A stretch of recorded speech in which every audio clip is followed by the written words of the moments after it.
2 जून 2023 शाम के ठीक 6:55 ओडिशा के बालासोर जिले में एक छोटा सा रेलवे स्टेशन बहानागा बाजार। सब कुछ बिल्कुल सामान्य था। ट्रेनें अपने समय पर चल रही थीं, लोग अपने अपने सफर में व्यस्त थे। लेकिन सिर्फ अगले 60 सेकंड में ये जगह भारत के इतिहास की सबसे भयानक रेल दुर्घटनाओं में बदलने वाली थी। एक ऐसी दुर्घटना जिसमें 3 ट्रेनें टकराईं और 296 लोगों की जान चली गई। लेकिन सबसे बड़ा सवाल आज भी वही है, आखिर ये हादसा हुआ कैसे और सबसे जरूरी, गलती किसकी थी। इस कहानी की शुरुआत होती है कोलकाता के शालीमार रेलवे स्टेशन से। 2 जून 2023 दोपहर 3:20 पर Coromandel express train number 12841 Chennai के लिए रवाना होती है। इस ट्रेन में बैठे थे 1200 से ज्यादा यात्री। हर किसी के पास एक सपना था। कोई नौकरी के लिए जा रहा था, कोई अपने परिवार से मिलने, कोई अपने भविष्य की तरफ। लेकिन उन्हें नहीं पता था ये सफर उनकी जिंदगी का आखिरी सफर बनने वाला है। दूसरी तरफ यशवंतपुर हावड़ा सुपरफास्ट एक्सप्रेस 12864 पहले ही बेंगलुरु से निकल चुकी थी। लेकिन ये ट्रेन करीब 2.5 घंटे लेट थी और यही देरी इस पूरी घटना की सबसे खतरनाक कड़ी बन गई, क्योंकि इसी वजह से दोनों ट्रेनों का रास्ता एक ही जगह एक ही समय पर आकर मिल गया। अब यहाँ एक जरूरी चीज समझना बहुत जरूरी है। रेलवे ट्रैक सिस्टम में किसी भी स्टेशन पर आमतौर पर 3 तरह की लाइन होती हैं। मेन लाइन जहाँ ट्रेन हाई स्पीड में चलती है, अप डाउन लाइन जहाँ ट्रेन दिशा के अनुसार चलती है, लूप लाइन जहाँ ट्रेन को साइड में रोका जाता है या किसी दूसरी ट्रेन को पास देने के लिए डाइवर्ट किया जाता है। अब नियम क्या कहता है? कोई भी हाई स्पीड ट्रेन कभी भी लूप लाइन में नहीं जाती, उसे हमेशा मेन लाइन से ही गुजरना होता है, क्योंकि लूप लाइन पर अक्सर ट्रेन खड़ी होती है या उसकी स्पीड कंट्रोल में होती है। लेकिन 2 जून 2023 की शाम यही नियम टूट गया। शाम 6:55 पर कोरोमंडल एक्सप्रेस करीब 128 किलोमीटर प्रति घंटे की रफ्तार से बहानागा बाजार स्टेशन के पास पहुंचती है। लोको पायलट सिग्नल देखता है। सिग्नल ग्रीन था, मतलब रास्ता पूरी तरह साफ था और रेलवे के नियमों के अनुसार ग्रीन सिग्नल का मतलब होता है बिना रुके आगे बढ़ो। लोको पायलट को जरा सा भी शक नहीं हुआ, क्योंकि सिग्नल सिस्टम पर भरोसा करना ही उसकी ट्रेनिंग का हिस्सा होता है। लेकिन असलियत कुछ और थी। सिग्नल भले ही ग्रीन था, लेकिन ट्रैक का पॉइंट मेन लाइन की बजाय लूप लाइन की तरफ सेट था। यानी कंट्रोल रूम और सिग्नल सिस्टम कुछ और बता रहे थे, लेकिन जमीन पर पटरियों की दिशा कुछ और थी। तेज रफ्तार में दौड़ती कोरोमंडल एक्सप्रेस अचानक लूप लाइन में घुस जाती है और जैसे ही लोको पायलट की नजर आगे जाती है, उसके सामने एक ऐसा मंजर आता है जो किसी भी ट्रेन ड्राइवर के लिए सबसे बड़ा डर होता है। सामने एक मालगाड़ी खड़ी थी, हजारों टन लोहे से लदी हुई, बिल्कुल स्थिर। अब स्थिति ये थी, स्पीड बहुत ज्यादा, दूरी बहुत कम। लोको पायलट तुरंत इमरजेंसी ब्रेक लगाता है। ब्रेक लगते ही पहियों से चिंगारियां निकलती हैं, पटरियों पर जोरदार घर्षण होता है। लेकिन इतनी तेज रफ्तार में दौड़ती ट्रेन कुछ मीटर में नहीं रुक पाई और फिर एक भयानक धमाका होता है। टक्कर इतनी जबरदस्त थी कि कोरोमंडल एक्सप्रेस का इंजन सीधे मालगाड़ी पर चढ़ जाता है। सामने के कोच पूरी तरह पिचक जाते हैं, कई डिब्बे हवा में उछल जाते हैं, कुछ कोच पटरी से उतरकर बगल की लाइन पर गिर जाते हैं। लेकिन इस हादसे का सबसे खतरनाक हिस्सा अभी बाकी था।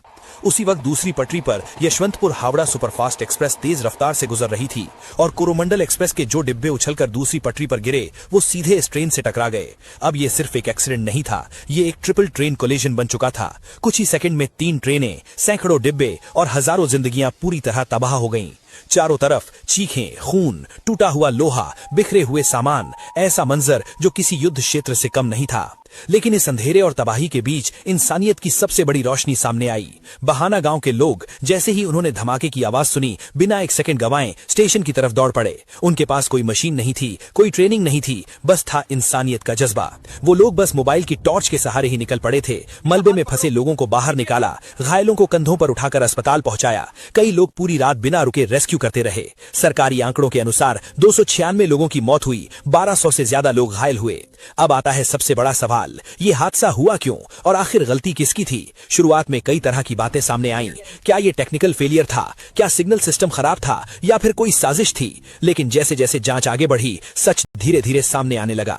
रेलवे सेफ्टी कमिश्नर ने जांच शुरू की और बाद में सीबीआई को भी जांच सौंपी गई। जांच में जो सामने आया वो बेहद चौंकाने वाला था। ये कोई बड़ी मशीन फेलियर नहीं था और न ही ये कोई साजिश थी, ये थी मानवीय लापरवाही। हादसे से कुछ घंटे पहले बहानागा स्टेशन के पास एक लेवल क्रॉसिंग गेट पर काम चल रहा था।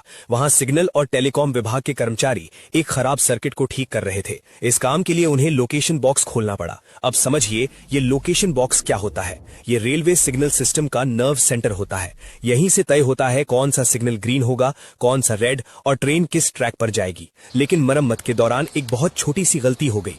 एक वायर गलत तरीके से कनेक्ट हो गई। ये सुनने में छोटी लगती है, लेकिन रेलवे सिस्टम में एक गलत वायरिंग पूरे नेटवर्क को बदल सकती है। उस गलत वायरिंग की वजह से सिग्नल सिस्टम ने गलत जानकारी देना शुरू कर दिया। स्टेशन मास्टर के पैनल पर सब कुछ नॉर्मल दिख रहा था, ग्रीन सिग्नल दिखाई दे रहा था, लेकिन जमीन पर ट्रैक का पॉइंट लूप लाइन पर ही सेट था, यानी सिस्टम झूठ बोल रहा था और इंसान उस झूठ पर भरोसा कर रहा था। लोको पायलट वही देखता है जो सिग्नल दिखाता है, और जब सिग्नल ग्रीन हो तो उसे आगे बढ़ना ही होता है, और यही भरोसा 296 लोगों की मौत का कारण बन गया। जांच में इसे कहा गया क्रिमिनल नेग्लिजेंस। सीबीआई ने 3 रेलवे कर्मचारियों को गिरफ्तार किया। उन पर आरोप लगा कि उन्होंने बिना सही जांच के सर्किट में बदलाव किया। लेकिन यहाँ एक और बड़ा सवाल खड़ा होता है, क्या सिर्फ वही 3 लोग जिम्मेदार थे या सिस्टम में भी कोई बड़ी खामी थी? क्योंकि अगर एक छोटी सी वायरिंग गलती इतने बड़े हादसे में बदल सकती है तो इसका मतलब है सिस्टम में फेल सेफ मैकेनिज्म कमजोर था। एक आदर्श सिस्टम में अगर सिग्नल और ट्रैक में मिसमैच हो तो ट्रेन अपने आप रुक जानी चाहिए, लेकिन यहाँ ऐसा नहीं हुआ, और यही इस हादसे की सबसे बड़ी सीख है। आज भारत में हर दिन लाखों लोग ट्रेन से सफर करते हैं। हम टेक्नोलॉजी पर भरोसा करते हैं, automatic signal, computerised system, electronic interlocking, लेकिन यह हादसा हमें याद दिलाता है टेक्नोलॉजी 100% सुरक्षित नहीं होती।